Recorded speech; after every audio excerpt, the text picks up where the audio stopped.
feel that we need to make is to save every possible heritage home. But Mayor Jordan has a heritage home that has not been designated.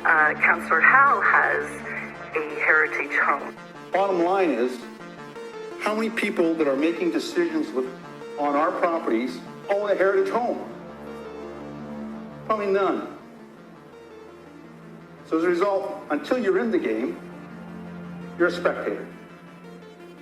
You cannot continue to move goalposts on citizens that buy houses in good intent in a district before it becomes a district. Now you're playing with their retirement, you're playing with their asset, and regardless of what people tell me, real estate agents do not know how to sell a heritage property. I've gone through it. They don't want to touch it.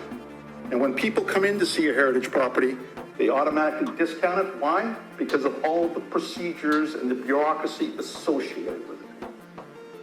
And as a result, what really bothers me, when people get between me and my money, that means tax relief in place, simplified grant process, established grant process. None of that's in place. We're still talking about it.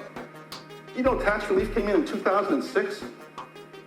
You're running around trying to designate, but you forgot the one thing. Why don't you get the tools in place so that you can get the buyers, the people that are affected, to buy in voluntarily?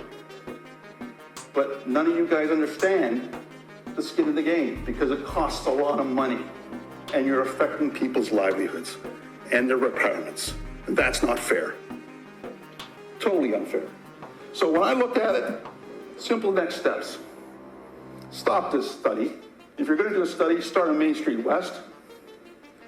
Use those $300,000 or ultimately $1 million, put it in a reserve and set it up as an incentive fund to go and maintain the properties you currently have.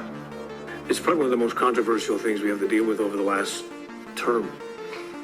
Do we need a heritage corridor or district? If we didn't, why do we need to have the district? Why can't it be house by house rather than designating a district and every house in that district becomes tied up in the Heritage Act and what we decide here in council? Can that just be a piecemeal? Does it have to be a district that we have to put in place? I mean, I think we don't have a district over Main Street West, and that seems to work. So why do we need to have one on Main Street East? I have a modern house. I don't live on Main Street, but if I was caught up in that district, if I need to do something to my house, do I get caught up in this particular district? I think my issue with the district is just when you take a blanket application and you mentioned trying to make a plan that fits everyone. And I just go against with blanket applications and trying to make everybody fit into one category. I just don't see how that'll end up being possible. So I just don't think adding in all these extra houses is a good use of our resources and time. I'm not really totally in favor of a heritage district, to be quite honest with you. There, I've said it.